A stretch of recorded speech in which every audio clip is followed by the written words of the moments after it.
Uh, Winding up the questionnaire session, I may request, I want to also inform the audience that there are membership forms about the Vishwa Adhyan Kendra available at the entrance. Whoever would like to become members of VAK may please register themselves on their way out. We would be very pleased as many members as we can conjure up after this evening. Going ahead with the function or the program, we have Professor Vijay Raghunath Page, Puranam. Bachelor of Commerce, a Master of Management Studies in Marketing from the University of Mumbai, Jawaharlal Bajaj Institute. He's pursuing his doctorate in philosophy, PhD, in management, the topic being Special Economic Zone. He's been the director of the Asian Management Development Center, and he's currently the Director General of MET Institute of Management. Most of you, I think, know that. He has 3 decades of industry experience, and the list goes on and on. But I'll mention a few: manufacturing, consumer, fruits, beverages, agribusiness, regional development, poverty alleviation, societal outreach, welfare programs. Wide experience of working over a dozen states of India at the grassroots level, and extremely wide international network and a work experience in Switzerland, Australia. He's almost covered the entire world. South Korea, Austria, West Germany, USA, so on and so forth. Working experience in UN, World Bank, FOA, USAID. He's our chairman for the evening, and I would like to call upon Professor Page to enlighten us with his wisdom. Professor Vijay Page.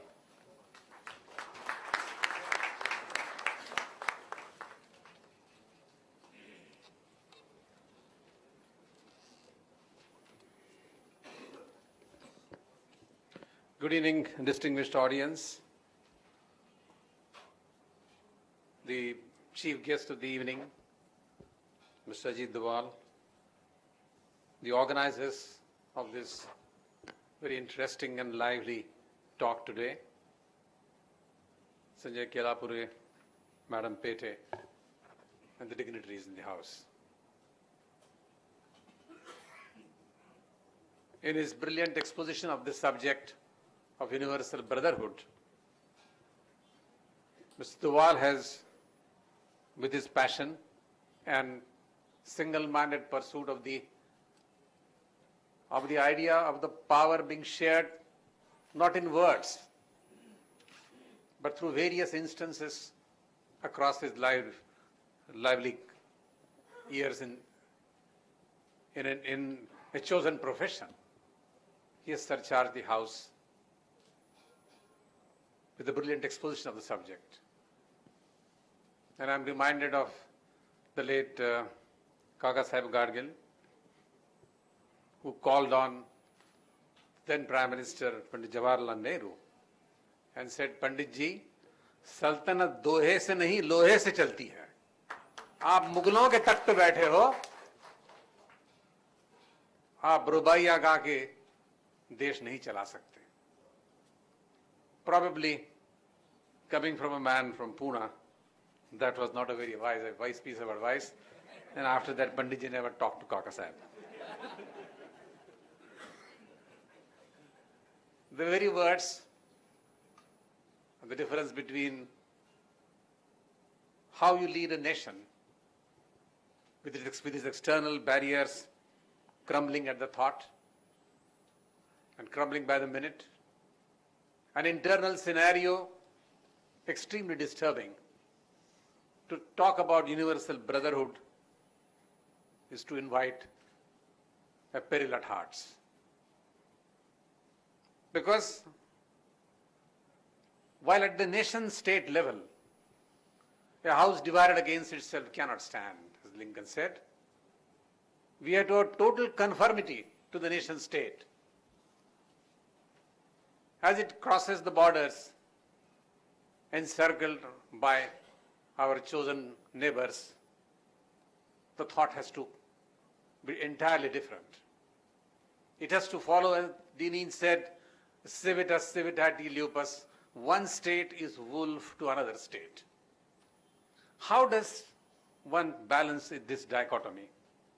How do I say that within my army, we are all brothers, only to kill those who may be brothers, may not be brothers?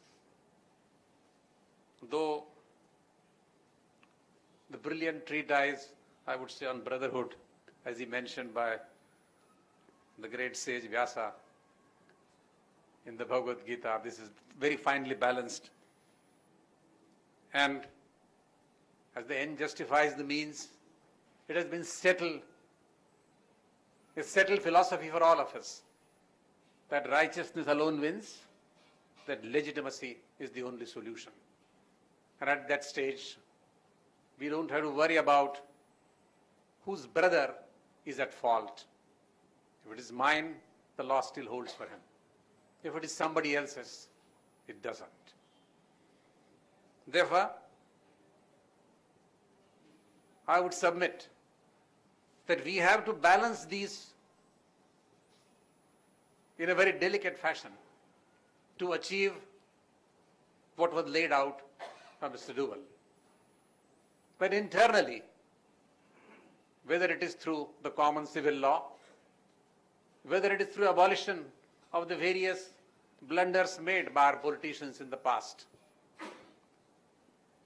we have to unite as a nation, be it minority, be it those on the fringe, be it those who always go against the grain of the nation. They have to be won over, not by a legal government as he mentions, but by legitimacy. Now, how does that happen? What is the starting point for such an exchange? Certainly, forums like these, where we talk our heart out and try to find out where we are in this long procession, probably 150th in the world in many areas. How does the exercise begin? I believe that, as my young student has said, everything starts in education. Are we paying the right attention to our educational institutions, to those who teach and shape the young minds? Are we paying enough attention to its state, to the status of those institutions, to the status of those students and faculty who share the toils? For years, legislations are pending in this critical area. Or for that matter, whether it is a case of educational reforms or police reforms, any number of commissions have come and nothing has happened. Our fate is the same, whichever state of arm that you belong to. And yet, no thought or no minute is to be spared for developing this idea of what we call the incredible India, to be drilled deep in minds and hearts of all those within the stream of education and without, that unless we all strive along a chosen path, without questioning as to what happens, without worrying about what is the cost, without worrying about what damage it will cause to us in any sphere, as the Chinese have achieved, it's not possible to meet any challenges, internal or external. Now I will just quote two Chinese examples of a friend of mine who had been on a mission to China. He went to visit a project which was under construction, and the project involved storage of water at a point 20 kilometers away from the destination. In between was a mountain range and all the land to be irrigated on the other side. And there were two sites of this nature. When he went as a World Bank team expert, IFAD expert, he asked the governor, whom he called on, who was to accompany the delegation, as to what was the solution. And he said, no, I have no answers. The answer lies with the chief of the village. So we shall go there and they will take a decision. We will implement it. So they drove to first